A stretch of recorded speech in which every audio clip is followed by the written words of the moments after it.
नमस्कार, मैं हूं मुस्कान ओझा और आप देख रहे हैं मनी 9। सोचिए आप एक किसान हैं, आपने अपने खेत में दिन रात मेहनत की, बीज बोए, फर्टिलाइजर डाला, पानी का ध्यान रखा, लेकिन साल भर की मेहनत के बाद भी जब आपको पैसे की जरूरत होती है, जैसे कि बीज, फर्टिलाइजर, मजदूरी या किसी छोटे काम के लिए, तो बैंक से लोन लेना हमेशा आसान नहीं होता। डॉक्यूमेंट गारंटी और लंबा इंतजार, कई बार ये सब देख करके आदमी हिम्मत हार जाता है। ऐसे में सरकार का जो किसान क्रेडिट कार्ड यानी कि केसीसी है, वो किसानों के लिए जैसे एक बहुत ही बड़ा सहारा बन जाता है।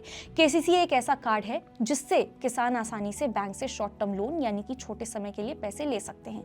ये लोन खेत में काम करने के लिए यानी कि वर्किंग कैपिटल के लिए होता है। मतलब ये कि आपको खेत या फिर जानवरों की देखभाल करने के लिए तुरंत पैसे चाहिए तो केसीसी के जरिए आप जल्दी और आसान तरीके से पैसा ले सकते हैं। इस कार्ड के जरिए आपको ब्याज दर भी कम मिलती है और अगर समय पर पैसे चुकाते हैं तो कुछ एक्स्ट्रा छूट भी मिलती है। अब हाल ही में खबर ये सामने आई है कि अगले फाइनेंशियल ईयर यानी कि FY 27 से इस केसीसी लोन की जो लिमिट है वो बढ़ा करके 3 लाख रुपए से 5 लाख रुपए करने की योजना है। इसका मतलब यह है कि किसान अब पहले से ज्यादा पैसे जो है अपने खेत और खेती से जुड़ी गतिविधियों के लिए आसानी से ले पाएंगे। ये जो योजना है वो पिछले साल के बजट के हिसाब से है। वित्त मंत्री निर्मला सीतारमण ने भी कहा था कि केसीसी 77 मिलियन यानी कि 7 करोड़ 70 लाख 7 करोड़ 70 लाख से ज्यादा किसानों, मछुआरों और डेयरी फार्मर्स के लिए लोन को आसान बनाता है।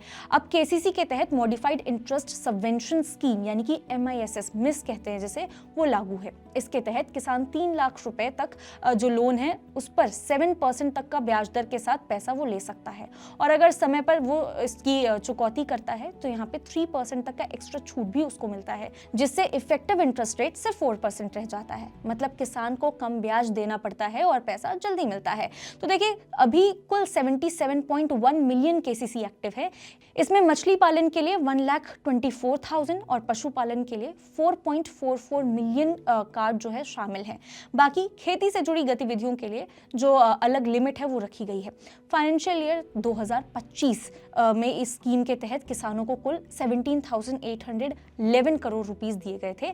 इसका मतलब ये है कि सरकार समय पर सस्ता लोन देकर के किसानों की मदद कर रही है ताकि उनकी जो फसल है वो उगाने की क्षमता बढ़े और उन्हें गैर बैंकिंग यहाँ पे जो सोर्सेज हैं उस पर निर्भर ना रहना पड़े। पिछले कुछ सालों में किसानों को मिलने वाले बैंक क्रेडिट में लगातार जो है वो बढ़ोतरी देखने को मिल रही है।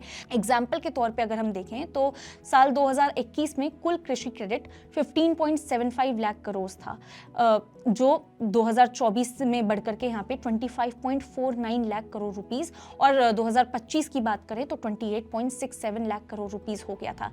नाबार्ड की जो भविष्यवाणी है उसके हिसाब से अगर देखें तो 2026 में ये जो आंकड़ा है वो 32.5 लाख करोड़ रुपीस से ज्यादा ऊपर जा सकता है। इसका जो मेन कारण है वो अब तक ये है कि ग्रामीण इलाकों में बैंक लोन जो लेना है वो आसान हो गया है और किसानों की मांग भी यहाँ पे बढ़ी है।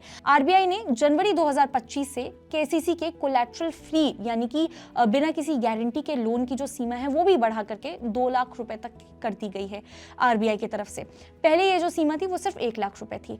इसका फायदा खास करके छोटे और सीमांत किसानों को होगा क्योंकि अब उन्हें कम ब्याज पर और बिना किसी सुरक्षा जमा किए हुए पैसे मिलेंगे। तो देखिए कुल मिलाकर के इस पूरी कहानी का जो निचोड़ है वो ये है कि केसीसी किसानों के लिए एक बहुत ही बड़ा सहारा है।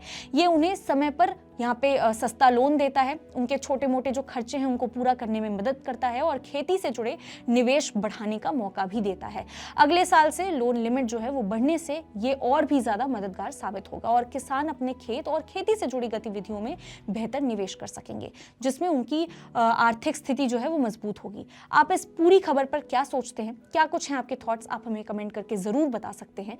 तब तक के लिए देखते रहिए मनी 9।